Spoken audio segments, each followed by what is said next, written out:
Welcome, Taurus. This is Regina from Pacific Tarot getting ready to do your full moon in Leo reading occurring on the 1st of February. So there are a couple of planets you may have heard about or perhaps felt the energies of. Neptune and Saturn are both moving, have moved into Aries.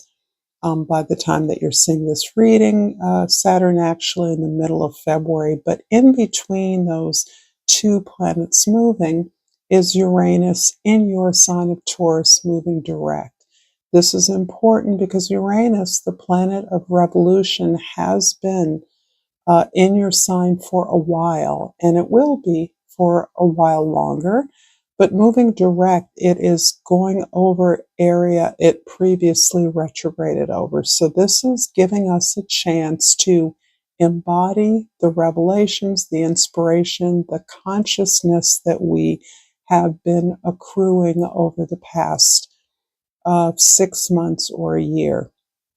And this is important because it is in the realm of the physical. This is part of your arena, Taurus. Venus rules our possessions, including our bodies.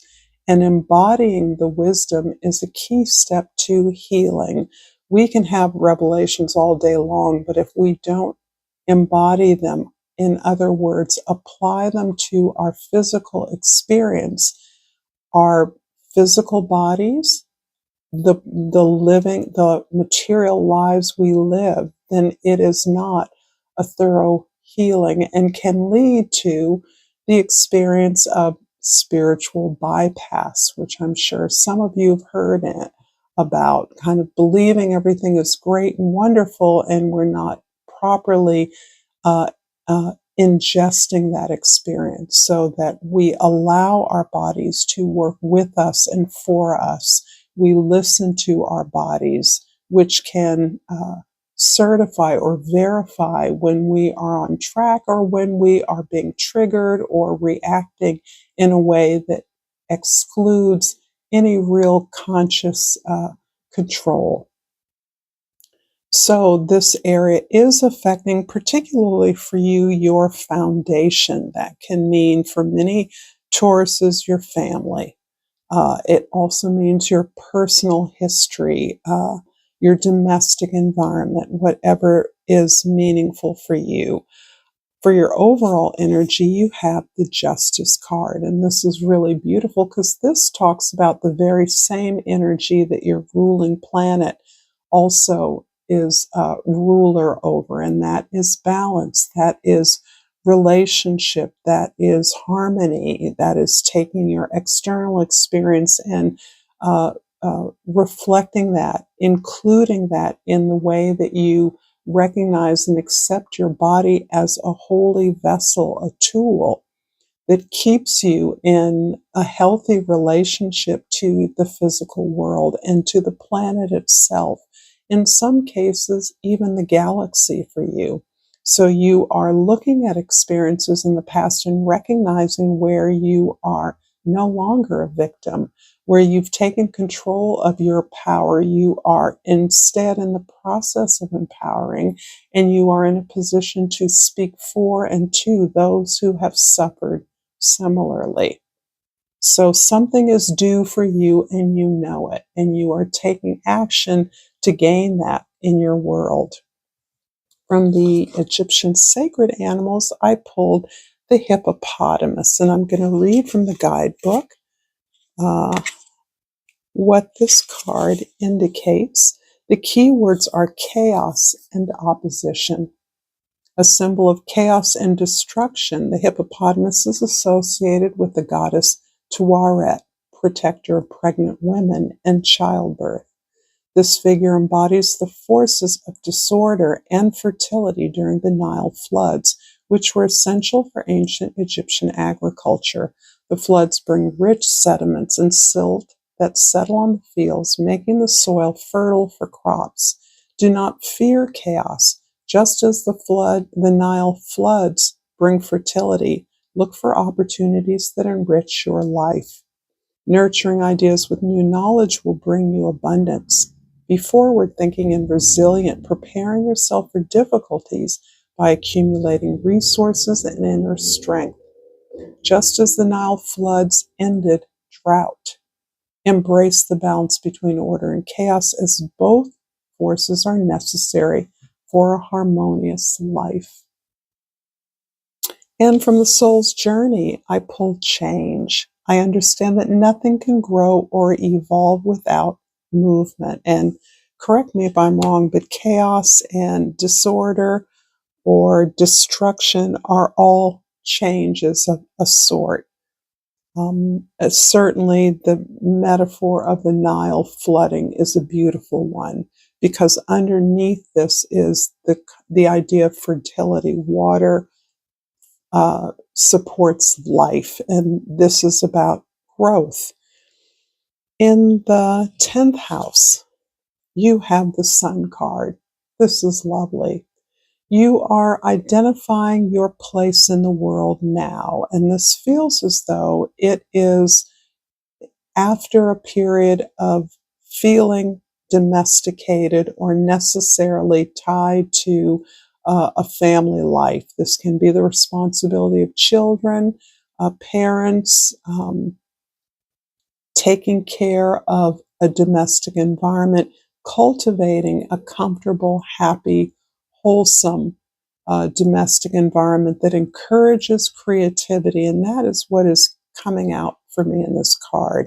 The ability to express yourself creatively in a way that leads to liberation, certainly contentment, to joy, to deep pleasure. These are things that all give you a sense of fulfillment. And that leads to wondering and looking at your place in the world, your contentment with that.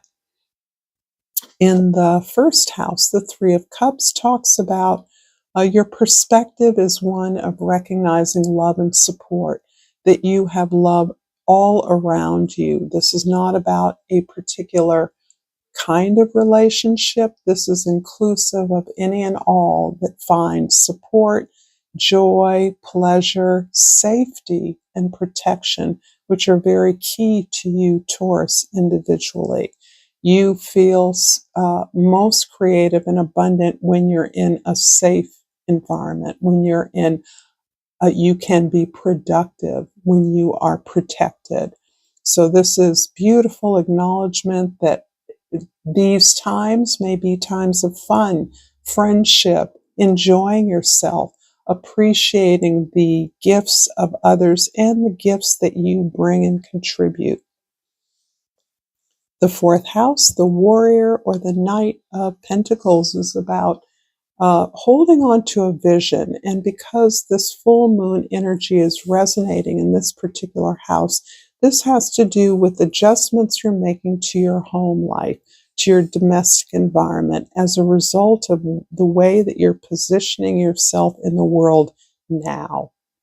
And I do feel that there is a lot changing, a lot of movement here, that there is a lot that you are realizing no longer matches where you're at in terms of what you contribute to the world, how you want to express yourself, the things you want to be working on with others in a very healthy and fluid way.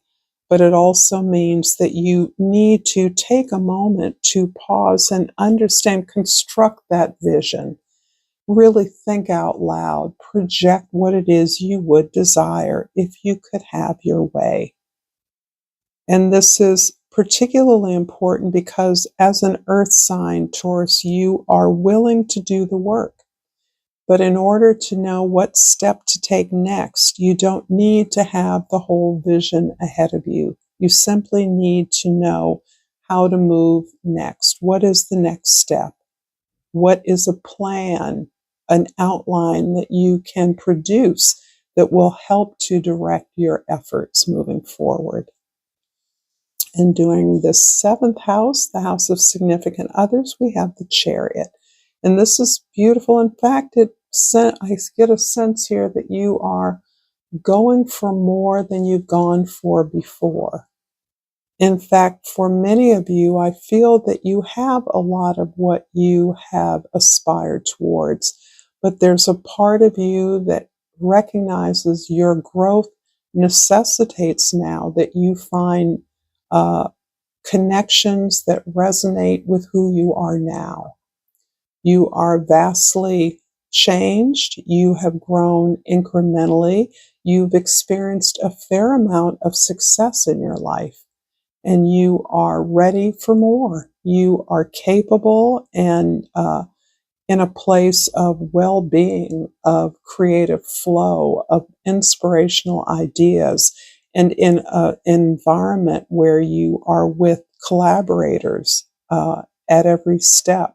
So you're looking to amp up your standards, amp up your the quality of what it is you want to produce for yourself and for others with others. I'm going to clarify the cards and hope this reading is resonating with you so far. If so, please like this video and share it with others if you feel inclined to do so.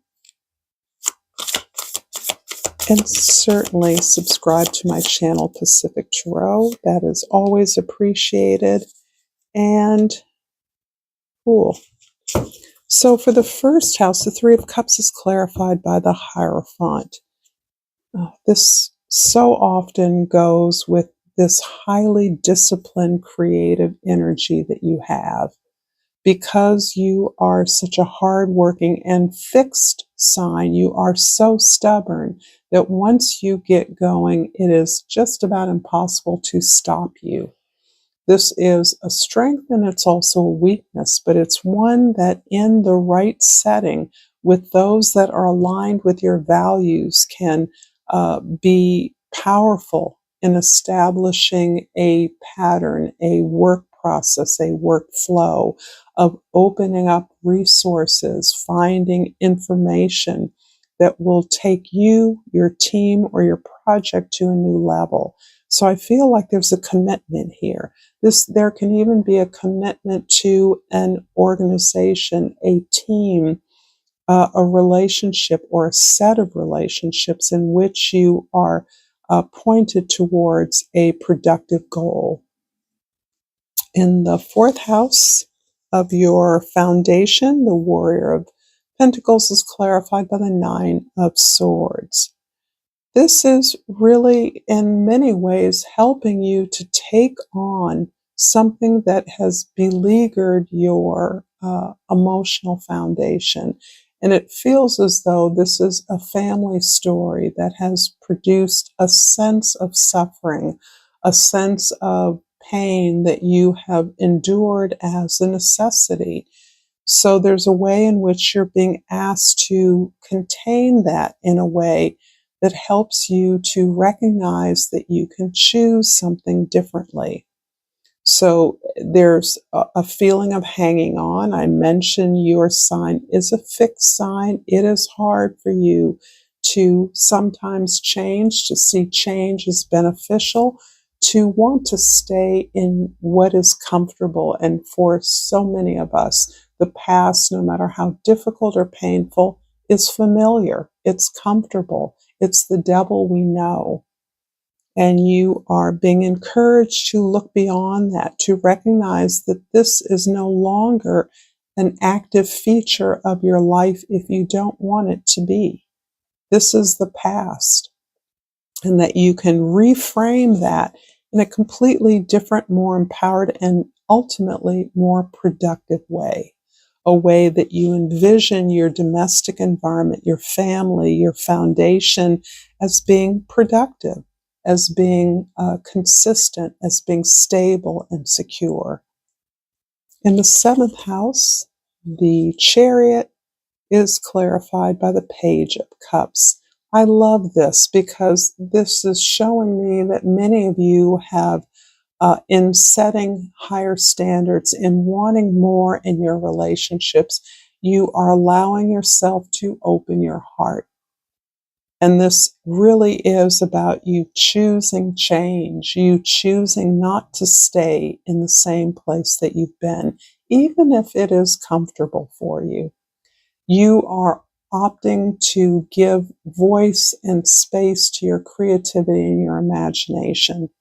This is where your passions arise. This is who you are, this creative energy that I see that is the source of your liberation, the source of your peace, your contribution to the world, the love that you give in spades is really asking you to open your heart knowingly with a clear idea of what your goals are, what your standards are, what matches you now that you are in a place where you have matured. You have something to compare it with. You're not moving towards any random opportunity. You're moving towards something that you truly desire. That can be a relationship that is loving, that is supportive, but that gives you the space to continue to express yourself creatively, that supports you in that. And in the 10th house, the Sun card is clarified by the Seven of Cups. Yeah, the more you express yourself, the more you allow yourself joy in that expression. No criticism here. We're releasing that criticism, that voice. And it could be a parental voice that said things had to be like this, or something wasn't good enough, or you weren't good enough. We're releasing that. That's going, you're choosing to release that. You're choosing to be happy. And that is opening up incredible doors for you, opportunities, options, connections, invitations that are all leading you into the direction of your greatest desire, which is to be that light for others. It's not necessarily for you to be famous, but it is for you to show the way to others and to show, at essence, the joy, the pleasure that you gain from exercising the privilege of your gift. I'm going to finish this reading with a rest card. I think this is called the nap deck or the rest deck. I will do less. Watch me thrive. This feels very correct for you. How can you access pleasure, joy, and liberation if you're too tired to experience them? Where can you create more space in your life? What can you say no to? Consider what rest has to offer you. It's time to slow down. It's time to thrive. Oh, I love this. Thank you so much for this reading. If this resonates for you, please like this video and subscribe to my channel, Pacific Tarot. You are greatly appreciated. Until next time, namaste.